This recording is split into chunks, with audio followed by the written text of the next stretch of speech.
ጤና ይስጥልን ውድ ተመልካቾቻችን እንደተለመደው ላይክ ሰብስክራይብ ሼር ማድረጉን እንዳትረሱ የናንተ ኮንትሪቢዩሽን ትልቅ በመሆኑ የምታደርጉት ነገር ሁሉ በእርግጥም ግምት ውስጥ ይገባል። እያንዳንዳችሁ ላይክ ሰብስክራይብ ሼር የምታደርጉትን ማን ምን አደረገ የሚለውን በአግባብ አልጎሪዝሙ ስለሚያሳየኝ እጅጉን አመሰግናችኋለሁ። በእርግጥም ቤተሰቦቼ መሆናችሁን እንዲሁ የሚያሳይ ነው። በተደጋጋሚ የምትመለከቱ በተደጋጋሚ ሼር የምታደርጉ እጅጉን አመሰግናችኋለሁ። ቤተሰቦቼ ስላችሁም በኩራት ነው። ይህን ማድረጉንም አሁንም ቀጥሉ ነው የምላችሁ።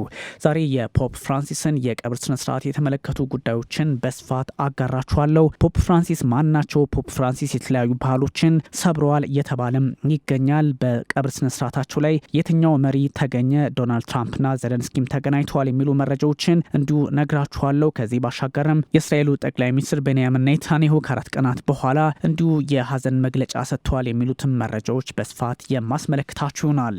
ፖፕ ፍራንሲስ ብዙ ባህሎችን ሰብረዋል ይባልላቸዋል። ያ ማለት ከቀደመ የቀብር ስነ ስርዓቶች ዛሬ የተለየ ቀብር ስነ ስርዓት ቫቲካን እንድትመለከት አድርገዋል የሚለው ነው።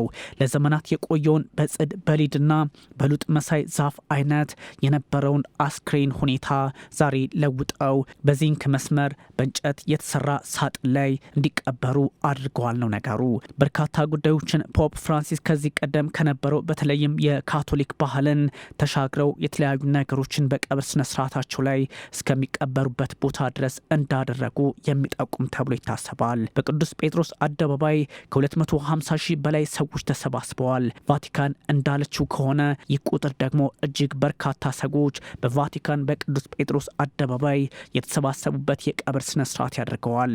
ከ162 አገራት በላይ ተወካዮቻቸውን ልከዋል። 50 መንግስታት አሊያም ጠቅላይ ሚኒስትሮች ወይም ፕሬዚዳንቶች ተገኝተዋል። የንጉሳዊ ቤተሰቦች ደግሞ 10።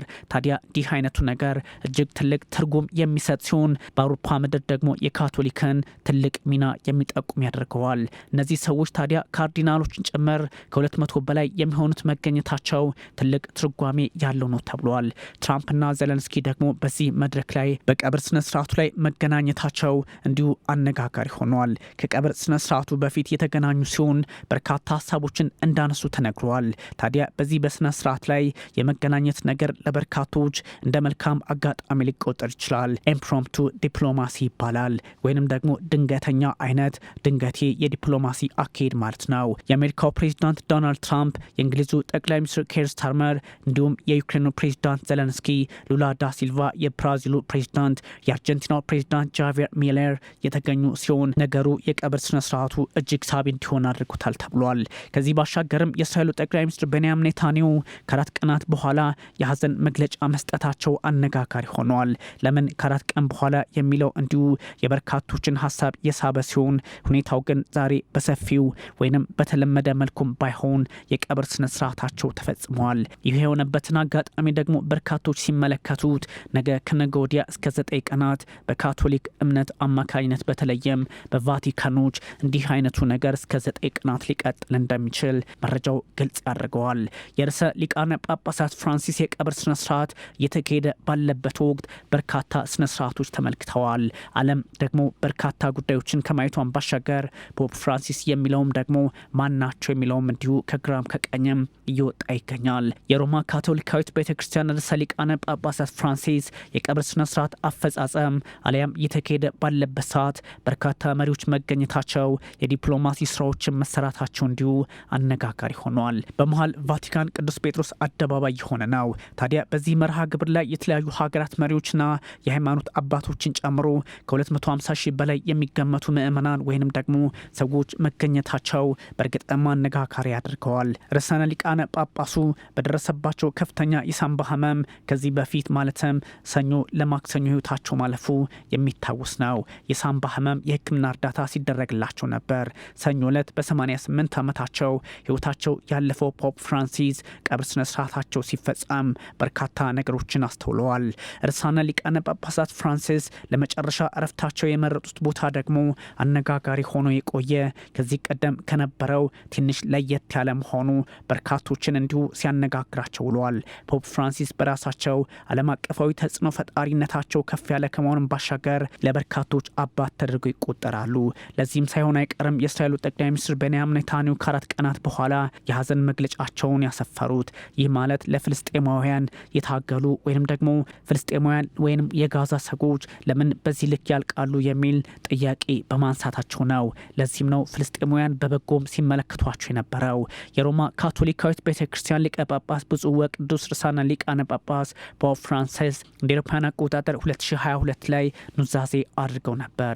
ታዲያ ካረፉ ደግሞ ቀደምት ጳጳሳት ሁሉ ቫቲካን በሚገኘው የቅዱስ ጴጥሮስ ቤተክርስቲያን እንደሚቀበሩ ሳይሆን እኔ እዚህ ቦታ አልቀበርም፣ ሌላ ቦታ ውሰዱ ብለዋል። በሮም ኤስኬሊኖ ሰፈር ውስጥ በቅድስት ማርያም ቤተክርስቲያን ሜጊዮር ባዚሊካ ውስጥ የቀብር ስነስርዓታቸው እንዲፈጸም ትእዛዝ ወይንም ደግሞ ኑዛዜ ውስጥ ገብቶ ነበር። ለዚህም ነው ታዲያ በርካቶች ነገሮችን ለየት ባለ መንገድ እያደረጉ ነው እየተባለ የሚገኘው። 1269 ዓ.ም ከነበሩት ርዕሳነ ሊቃነ ጳጳሳት ሆኖሬስ 3ኛ ጀምሮ እስከ 1969 ድረስ ከነበሩት ርዕሳነ ሊቃነ ጳጳሳት ኬልመንት 9ኛ ድረስ 7 ርዕሰ ሊቃነ ጳጳሳት ቀብራቸው የተፈጸመው በቅዱስ ጴጥሮስ ቤተክርስቲያን ቫቲካን ውስጥ ነው።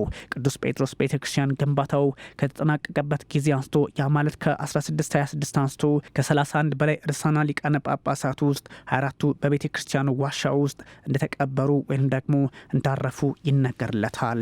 ለዚህም ነው ደግሞ አሁን በአዲስ መልክ ለምን ይህን አደረጉ እየተባለ የሚገኘው።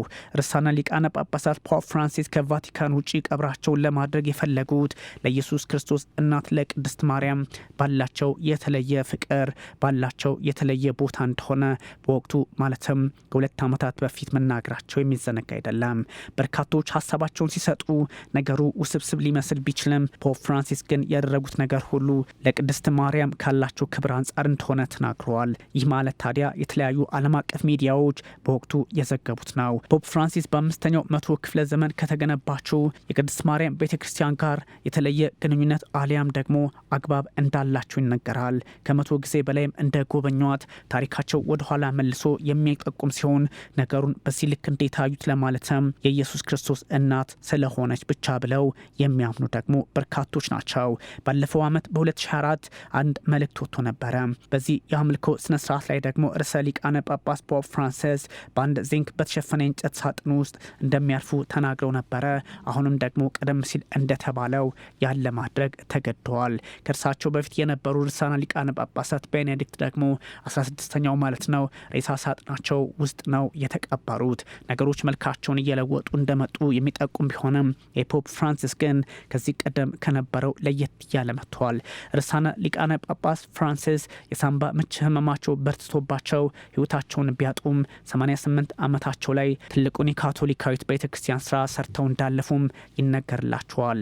ታዲያ ስርዓተ ቀብራቸው በመረጡት ስፍራ እየተፈጸመ ሲሆን የአስክሬን ሽኝቱ ደግሞ በቅዱስ ጴጥሮስ አደባባይ በከፍተኛ ሁኔታ ከ250 ሺህ በላይ ሰዎች በተገኙበት መፈጸሙ እንዲሁ በጣም ትልቅ ትኩረት ዓለማችን አድርጋው ውላለች። የሮማ ካቶሊካዊት ቤተክርስቲያን ሊቃነ ጳጳስ ፖፕ ፍራንሲስ እንደ አውሮፓውያን አቆጣጠር ታህሳስ 17 ቀን 1936 በአርጀንቲና ቦነስ አይረስ ነበር የተወለዱት። ካቶሊክ ቤተክርስቲያን 266ኛው ርዕሳነ ሊቃነ ጳጳሳት ሆነዋል። ከአሜሪካ ከደቡብ ንፍቀ ክበብና ከኢየሱሳውያን ስርዓት የመጀመሪያው ጳጳስ እንደነበሩም ታሪካቸው ያስታውሳል።